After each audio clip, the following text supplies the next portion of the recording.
Now the first thing that I do is I am gonna turn on the dryer. So I am going to set this a little bit. If your dryer has an air fluff setting or a low heat setting, set it on that. It's not the biggest deal, but it'll keep the dryer from getting too hot while you're working on it, and it's really hot outside, so I don't need any extra heat.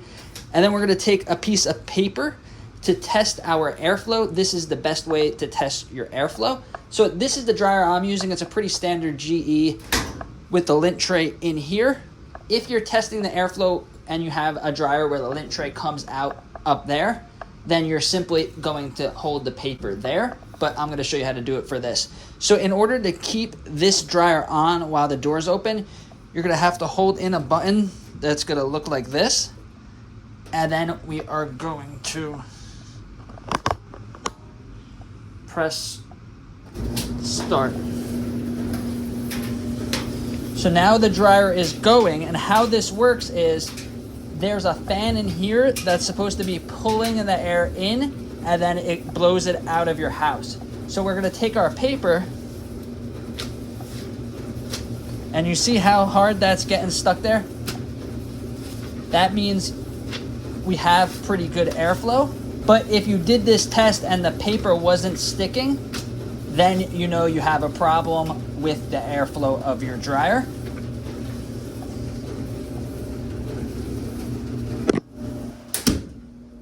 So now I'm gonna leave this dryer running, and I'm gonna go check the exit vent where the dryer comes out, either on the side of the house or on the roof. This is gonna tell me, make sure everything is connected. There's no disconnection in the attic, no disconnecting in the wall, which does happen sometimes. So now that we know there's airflow, there should be air blowing out the roof. If not, then we have a problem in the attic. And I hope that's not the case because it's really hot out. All right, and we could see that my dryer vent is up there. Your dryer vent is probably gonna look similar to that if it's on the roof or somewhere on the side, which is easier. So here we are. I could hear the airflow, which is a good sign. If it was clogged, you wouldn't hear nothing. Now I put my hand here to see if there's anything in there. I don't know if you guys can see it, but this is what we got. It's been over a year, but mine's pretty good. I got a little piece of lint here. Now it may not look like a lot of lint, but once this starts, it's like a magnet for more lint and will eventually get clogged. There's also a door in here. Make sure that door is functional and there's nothing on top. Most of the time when a dryer vent is clogged, it is because it's clogged on the roof. Either a huge piece of lint is here or there's a screen on there, which could be causing the bad airflow. So mine's blowing pretty good. I could have probably waited a little bit, but wife wanted me to do it. So let's test our airflow that we're starting out, and then we'll test it again. I got one of these things. You don't need one, but I'm just gonna use it because I have it.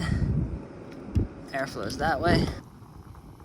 I don't know if you can see that, but it's about 11.2 at the most. Now we're gonna clean the whole thing and see what it is at the end.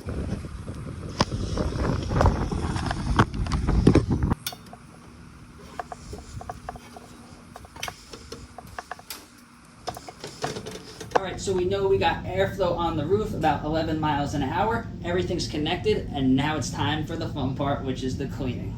So after doing dryer vent cleaning for about 10 years, I found it easier to do the front of the dryer where the lint trap is, where you move this screen. And even if you do a good job of cleaning the screen every time, there is still a huge amount of lint that gets stuck down there. So this is very important to clean. There's no other way that it gets out besides you cleaning it. So I'm gonna do this first. The reason I do this part first is sometimes it's hard to get back behind the dryer, and then you finally finish, and then you finally put it back together, and then you look and you have to start doing this whole mess. So that's why we're doing it first. So I got my kneeling pad. I'll leave a link down below for this because it's awesome. Save your knees. All right. So my wife is really good. She will yell at me if I do not clean this. And even with doing that, this is less than a year.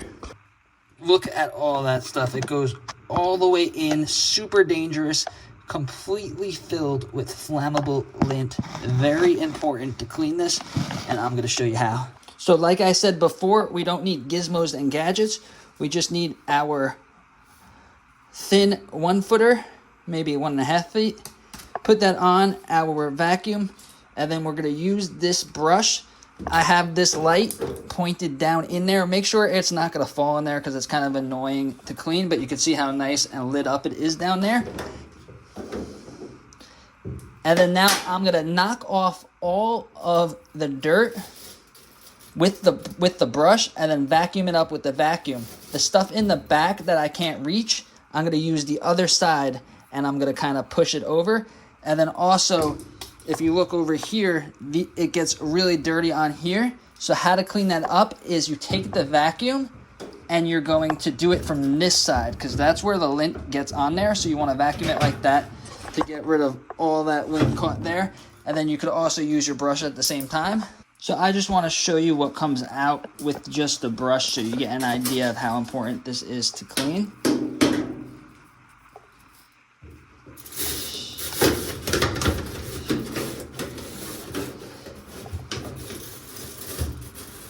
So look at all of that. Some fell off, but it's just completely filled with flammable lint. So let's get this clean.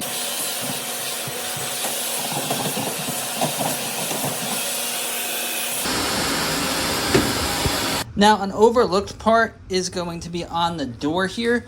See how lint starts to build up on the door? This is very important because it's the first thing you see, so it's nice to get it clean. So now it's time to move the dryer. So this is another thing that if you're not comfortable with doing, then you should hire a professional because you could cause a lot of damage. So some dryers behind them, they may be connected to like a steam line. So just make sure you're not pulling on any lines and damaging any parts of the dryer because some of those steam lines, if you pull it the wrong way, it could cause a flood. So this dryer, I have the room to move it out. So I'm going to be using these furniture sliders. You don't need them, but I would recommend them to protect your floor and your back. So like that.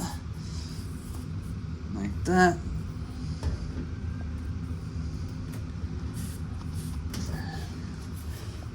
There we go. Move anything that you're going to need to move. Pull it out so we can safely get behind it. So it's probably, even if you sealed it up good last time and it was sealed up, there's going to be some dirt on it that gets behind here. So I'm just going to vacuum that up. Now what I like to do is set up in the corner over here, have my rods in the corner. And then I have one of these. It's not required, but this is actually for camping, and it's a little foldable chair. I keep this in my toolbox and I find it to be really helpful on my back. I only have this because I do about 6 of these a day at work, but it really saved my back. So I got my drill. I like to stack my brushes in the corner so they're there to grab, so you can do this quickly. So here we go, we're behind. You want to have all your tools here behind because sometimes you have to jump over the dryer or it's tight, so you don't want to be going in and out of here. Once you're in here, you want to get the job done and keep it moving. So here we go. This is the very important part for doing cleaning with this method. We're going to take our first brush, make sure the top's on there good, and we're going to put this through the vent. If there's a bend, make sure it's past the bend so you can keep feeding it in. It might be easier if you take your clamp off. You can see it's not completely clogged, but there is a lot of lint in there, and that is dangerous. So we got our first brush in. Make sure we'll be able to feed it in. So there we go, it's feeding in. Now we're gonna take this piece. So you're gonna put the brush through here, and then you're gonna make sure this is nice and snug. If you wanna use tape to tape it on, you can. But you see I got a nice snug connection. Now we're turning on our vacuum. So I'm gonna turn the vacuum on in a second after I explain this. This is the most important part. This could turn an easy do-it-yourself project into a nightmare if you do this the wrong way. So now we're going to take this brush.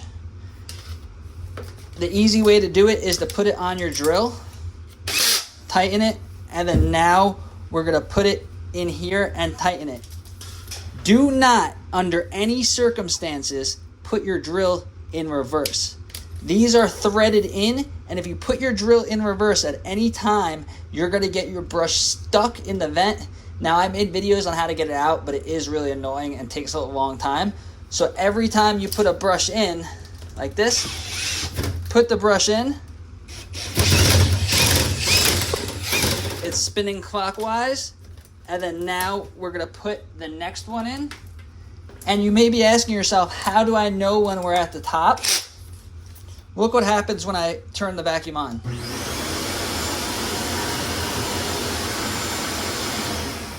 See how that vent got sucked up there? That means that there is a good seal on the top. That door I told you about is going to stop our brush. You will not be able to feed in the brush anymore, and you'll feel resistance, and that's when you know you're at the top. That's a common question I ask. How do you know when you're at the end? That's how you know.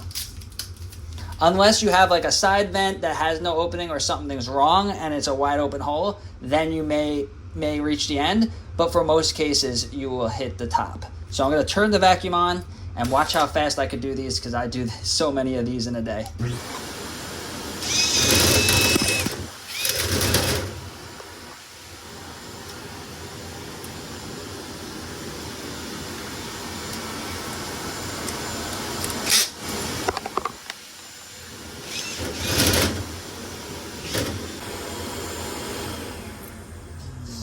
So now I know I'm at the top. You can see it doesn't go any farther. So now we're gonna bring the brush back. We're gonna leave the vacuum on, bring the brush back. But as we bring it back, we're still gonna be going clockwise on our drill. It may seem like common sense to put the drill in reverse to bring it out, but we're not gonna do that. So now I'm gonna do it without the vacuum on so you can hear me. We're gonna brush it, pull it back, grab it by the connection. Make sure you got a good grip. Now is the only time that we put our drill in reverse. Put our drill in reverse, take it off. You may have to block it with your leg. That's how you do it. Now we put our drill back in, put the drill forward, pull it back, grab it tight, and take it off. So now I'm going to take them all off with the vacuum on.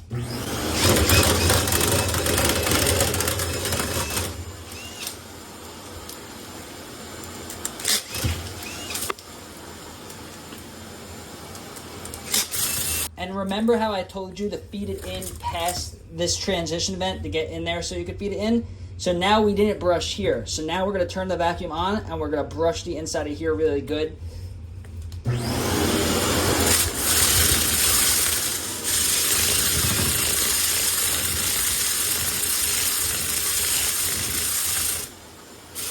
Now these type of vents I would not recommend, because look how the lint, even though we brushed, still got in there.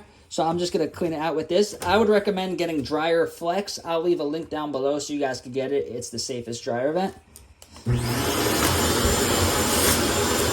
There we go. It's all clean now. Let's take a look at the inside of our vent. Another interesting is, read this warning here. Every dryer says, warning, do not use a plastic flexible duct. And that's the one they give you, which is a plastic flexible duct. So I would definitely recommend getting dryer flex, because it says it right on the machine that it's not safe. So now I'm using a Phillips bit, getting this screw out. There we go. Don't lose this screw, because it's hard to find one that's similar. Take this out.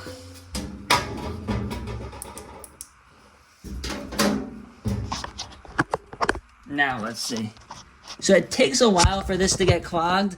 So if it's been like years and years and you haven't cleaned it, it'll be bad. You see, mine really is not that bad. So I put my light in there, and then now I'm just gonna vacuum inside here.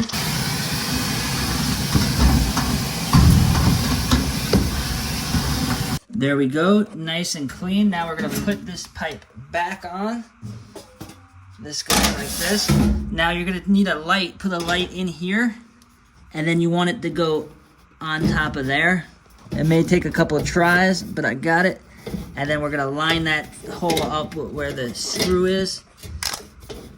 Lined up, like that. Put our screw back in. Make sure you put this in tight, otherwise it's gonna make a weird sound when you do the laundry. So now another important part is making sure you put this vent back on correctly. So this is the vent that most people will have, even though it's not recommended and not really the safest, but I'm going to show you guys how to do it. Here we go. Make sure that there's no rips and that it's actually airtight. So like that, make sure it'll go on without ripping. Grab the spring clamp. Now we're going to put it a couple of notches back. So like 2 or 3 notches back. Now we're going to put it on like that. See, the spring clamp is on. It's on there pretty good. But what I would recommend is taking our tape, and now we're going to tape the end of this spring clamp to the machine, and the metal will stick really good on the metal like that. That makes it better. And then now we are going to take the tape and the best we can wrap the end of it in tape. It doesn't have to be perfect. Just try to get some tape on the machine, some tape on the vent like that. That'll keep the floor from getting dusty in the future.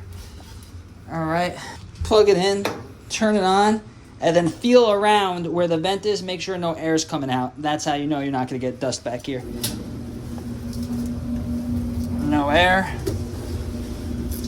No air. Okay, we're going to push it back. Now we're going to do the same thing we did when we pulled it out. Push it back slowly. Make sure that we're not getting tangled up or kinked. You want it to be as straight as possible. The more straight it is, the better the airflow. I like to go a little extra, put a level on it, make sure it's level. Things work better when they're level. Now let's go back to the roof.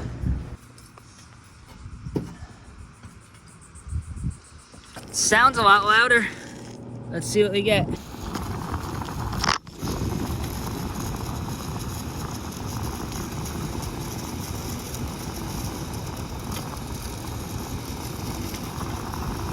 .1, 12.1, 12.3. So we got a full mile an hour better. Mine really didn't need it that badly, so that's why it wasn't a huge jump. But if yours is really clogged, it'll be a huge difference.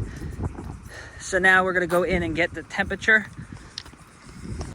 Back to our laundry room. Here we go. So now you could just feel up here. I'm gonna use my temperature reader. It should be under like 90, 100. There we go. 79 outside. Inside, I could feel that it's hot. We do get our temperature. It's gonna jump around a little bit. Mine's a little cool, but right there, it should be around like 100 to 145. That's good. That means we got heat. So now we are all set, good to go. Safe dryer vent done the right way. And if you guys want to learn how to install that upgraded dryer vent that I told you about, check out this video over here. Thank you.